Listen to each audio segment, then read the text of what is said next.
What's up guys, it's PBK, and in this video I'm going to quickly go over the Moto Z2 Force cameras versus the Moto Z Force camera. I'm only going to talk about the rear facing cameras in this video, so just giving you guys a heads up. First I'll go over some of the specs listed on Motorola's website for the cameras.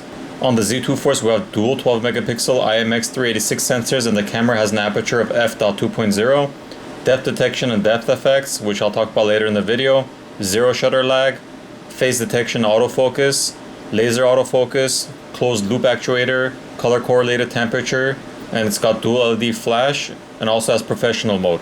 Now on the Z Force, we got a single 12 megapixel camera with f.1.8 aperture, optical image stabilization, laser autofocus, phase detection autofocus, zero shutter lag, color correlated temperature with dual LEDs, and we got 1.12 pixel with deep trench isolation and professional mode. Now on both phones, the cameras have 8x digital zoom, and they both shoot 4K video at 30 frames per second. Now I'm going to show you some pictures I took with both phones, and we'll see how they compare with one another. On the left is a picture I took with the Z2 Force with HDR on, and on the right is a picture with the Z Force with HDR on. Now here again on the left is a picture with the Z2 Force but with HDR off, and on the right a picture with the Z Force with HDR off. Now here's a picture of a red rose with the Z2 Force with HDR on and Z Force with HDR on.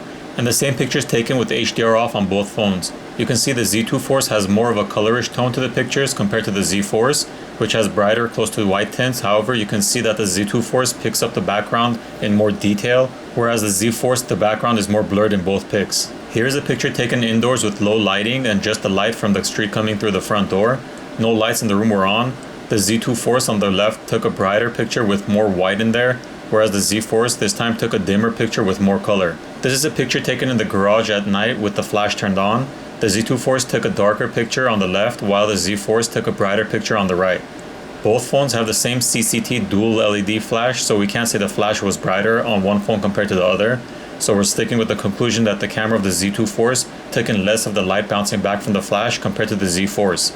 However, the Z2 Force captured more detail on the object it was centered on. You can see that from the white head of the spray, where there is the line that's separating the larger white plastic from the other white plastic top. The line is more visible compared to the picture which was taken with the Z Force, where the white is more washed out and you can't make out the line on the white head of the spray. Now onto the effects the Moto Z2 Force can do. Here's a picture I took to show off the true black and white picture the Z2 Force can take. Moving on, here's a picture I took of a light post. With the dual cameras on the Moto Z2 Force, you can take in-depth pictures and go back later to edit them and refocus on other parts of the picture, or blur out the foreground or background and give separation. Or it can completely replace the background with another picture. Here's a 4K video I took with the Z2 Force and Z Force. I think the colors look better on the Z Force for the video, however the blue sky looks better on the Z2 Force. Bottom line, I think both phones have pros and cons. One phone does better on certain type of pics, while the other does better on another. When it came to the video, aside from the blue sky, I like the colors on the Z Force. But at the end of the day, I think I take more pictures than videos, and the Z2 Force overall did better in my opinion. Hope this helps some of you out there who want to see some in-life pics and camera comparison.